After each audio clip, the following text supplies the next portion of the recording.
Good morning, students. I hope you all are doing well. I'm here again to start another poetry from your first flight book, and the name of the poem is Amanda, written by Robin Klein.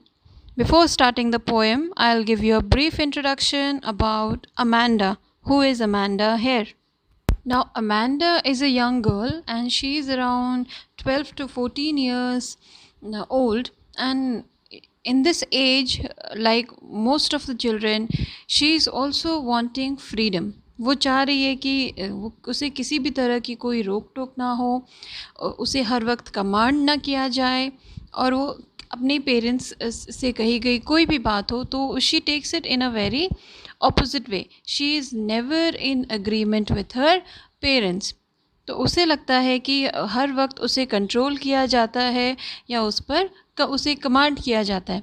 So here इस poem में Amanda की जो feelings है, जो उसके emotions है, उसे poet ने बहुत ब्यूटीफुली और इन अ कॉन्ट्रास्टिंग वे में प्रेजेंट किया है कि जो एक पेरेंट्स के जो थॉट्स हैं, उसके थॉट्स और उसके जो चाइल्ड है, जो अमांडा है इन दिस पोएम, उसके थॉट्स में कितने ज़्यादा डिफरेंस हैं. So that is being presented in this poem Amanda. In these lines, poet is expecting you to relate to Amanda's emotion, uske feelings, because the poet is saying every child feels that he or she is controlled and instructed. So she is saying that every child passes through this age. इस as ऐसी as जहाँ पर उसे लगता है कि उसकी जो फ्रीडम है, उसकी आज़ादी है, वो उससे छीन ली गई है और उसे हर वक्त कंट्रोल किया जा रहा है. उसे छोटी छोटी चीज़ों के लिए उसे इंस्ट्रक्शन दिए जाते हैं, आदेश दिए जाते हैं. So it is common for every child and Amanda is also going through the same phase of life. She is also in a age where she is wanting freedom. वो चाह रही है कि उसे कोई किसी बात के लिए ना रोके. So first of all you need to make a relation with Amanda's emotion, her feelings, right? Don't bite your nails, Amanda. Don't hunch your shoulders, Amanda. Stop that slouching and sit up straight, Amanda. Now see, ये सारे जो instructions हैं, command है, these are very common. Common in the sense you can relate to Amanda because every parent, right, is concerned about his child, his or her child. And ये सारे जो commands हैं, don't bite your nails, don't do this, don't do that, तो ये सारे instructions हैं वो parents बार बार अपने बच्चों को देते रहते हैं, right.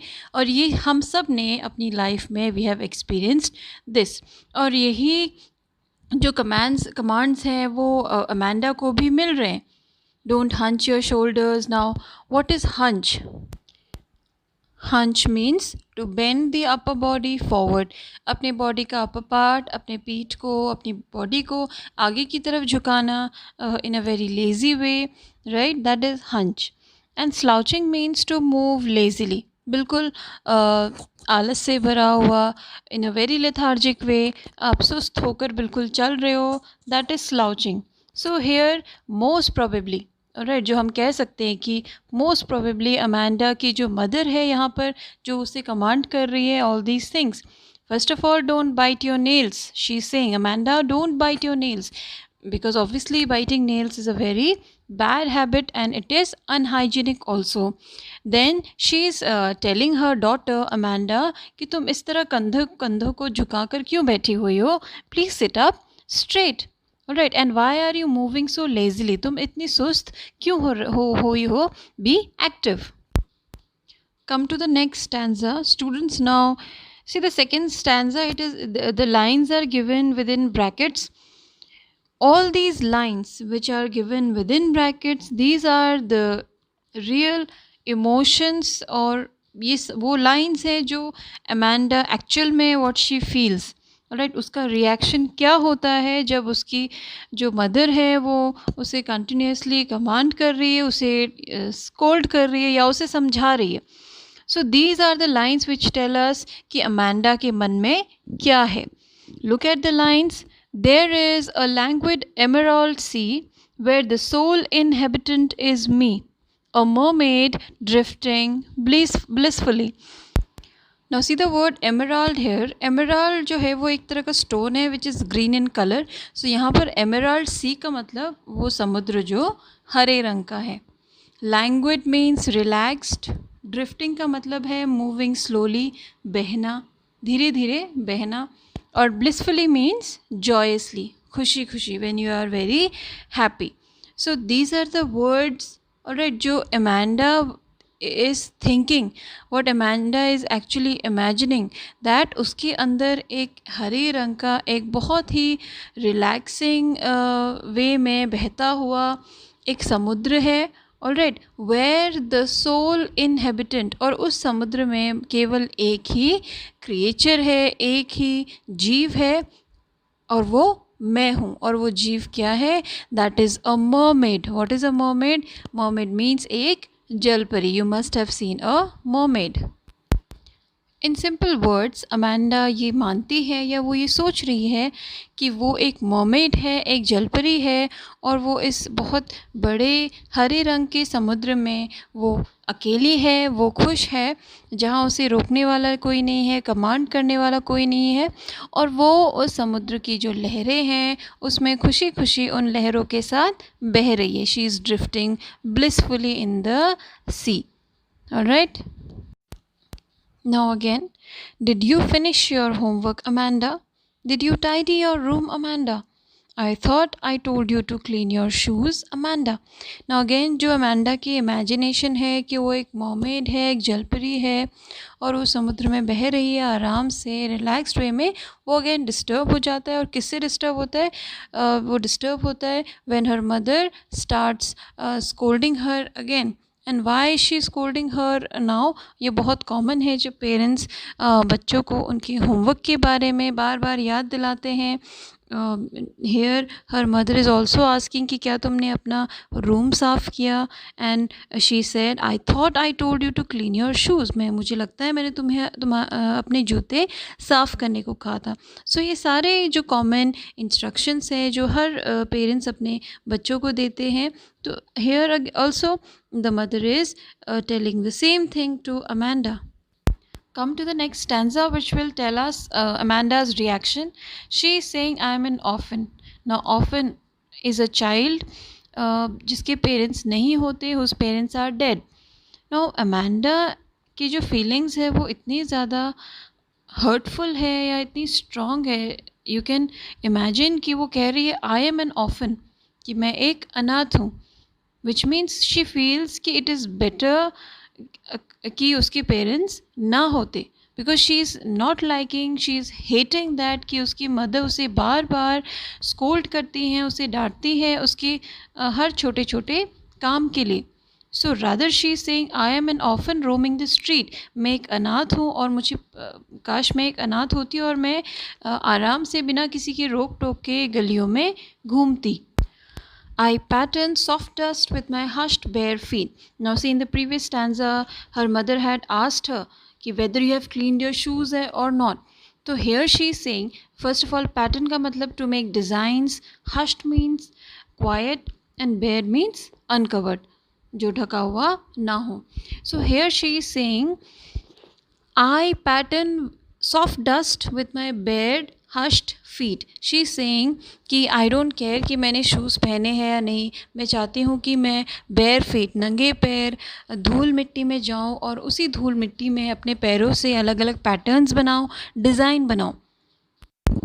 The silence is golden, the freedom is sweet. The silence is golden. Golden here means very precious, बहुत कीमती. सो अमांडा के लिए यहाँ वो साइलेंस क्या है? साइलेंस यहाँ है उसके जो कंटिन्यूस स्कोल्डिंग है from her mother. She wants that कि उसकी जो मदर है वो कुछ देर के लिए शांत हो जाए या कुछ देर के लिए उसे आज़ाद छोड़ दे. That is the silence that Amanda is wanting, she wishing for. Right? So that is why she says the silence is golden, the freedom is sweet, and she also wants that her mother gives her some freedom. Right, because she is irritated, so much irritated, वो बहुत ज़्यादा परेशान हो गई है. And why she is irritated? Because her mother keeps on nagging her, keeps on scolding her. Alright, sometimes she's scolding her for her homework, sometimes she's scolding her for biting nails. So she is very much irritated and she just wants her mother to be quiet. वो चाहती है कि उसकी माँ कुछ देर के लिए शांत हो जाए या उसे थोड़ी शांति मिल जाए. Then again in the next stanza, her mother is telling her, "Don't eat that chocolate, Amanda." Now she's stopping her Amanda from eating chocolate. And what is the reason she is stopping her? She's saying that, remember your acne. Acne means pimples. So Amanda is having pimples and her mother is telling कि don't eat chocolate because इससे जो तुम्हारे pimples है वो और ज़्यादा बढ़ जाएंगे. Then जब उसकी जो मदर है उन्होंने देखा कि अमेंडा शायद उन्हें इग्नोर कर रही है. She is saying, will you please look at me when I am speaking to you. Mother ने उसे डांटते हुए कहा कि जब मैं तुमसे बात करूँ तो मेरी तरफ देखा करो, मुझे इग्नोर मत करो. So look at me when I am speaking to you. Now in the next stanza, let us see what Amanda's reaction is. She is saying, I am Rapunzel, I have not a care. Life in a tower is tranquil and rare. I'll certainly never let down my bright hair. Now Rapunzel की जो कहानी है, or you all must have heard, Rapunzel was a very beautiful princess and she had a beautiful long, very long hair. You can see in the picture.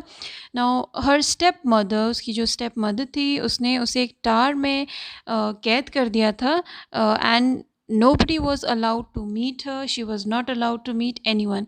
तो कभी भी किसी को जब रैपुंज़ल से मिलना होता या रैपुंज़ल को किसी से मिलने का मन करता, what she used to do, वो अपने लंबे बालों को खुला छोड़ देती and with the help of her hair people used to come to meet her. Anyone used to come to meet her.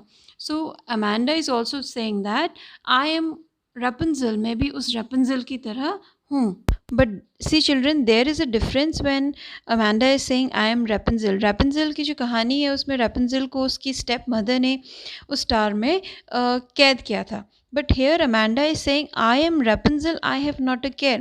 मैं भी उस Rapunzel की तरह किसी टार में अगर मुझे मौका मिले तो ऐसे टार में एक ज़िंदगी बिताना चाहूँगी जहाँ मुझे किसी की भी परवाह नहीं करनी पड़ेगी और मुझे किसी की भी बात नहीं सुननी पड़ेगी. Because she thinks that life in a tower is tranquil and rare. Tranquil means calm and peaceful. She believes that ऐसी अगर रैपुंज़ल की तरह मुझे किसी टार में छोड़ दिया जाए तो वो ज़िंदगी बहुत पीसफुल होगी, बहुत आराम से गुजरेगी. एंड रेयर मीन्स ऐसी ज़िंदगी हर किसी को नहीं मिलती. I certainly never let down my bright है. शी इज़ ऑल्सो सेइंग कि रैपुंज़ल की तरह मैं कभी भी I will not let down my hair, ताकि कोई भी मेरी उस शांति से भरी ज़िंदगी को डिस्टर्ब करे. I will never allow anyone to climb up the tower and disturb my peaceful life. All right. Okay, now let us see what Amanda's mother has to say. Stop that sulking at once, Amanda. You are always so moody, Amanda.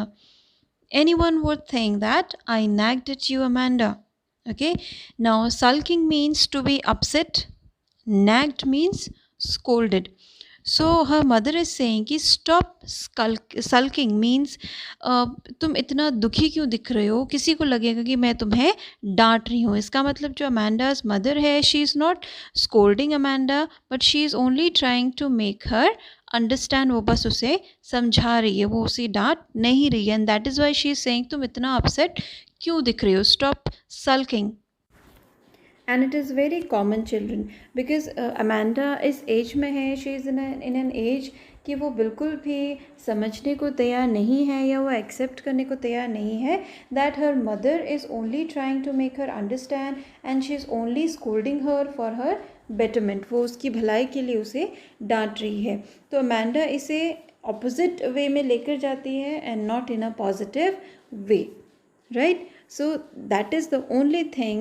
It is not that the mother is continuously scolding her. वो बार बार उसे डांट नहीं रही है. She is only trying to make her understand. So this was all in the poem, children. Amanda, I know most of you must have found it relatable, but you must also understand that when your parents scold you, they scold you only for your betterment. Here, Amanda failed to understand that. She felt as if her mother used to nag her, she used to only scold her. But she did not understand that when she was scolding her, it was only for her betterment. Okay. Okay, I hope you have understood the poem, but still, if there is any query, you can ask me anytime. Okay, thank you.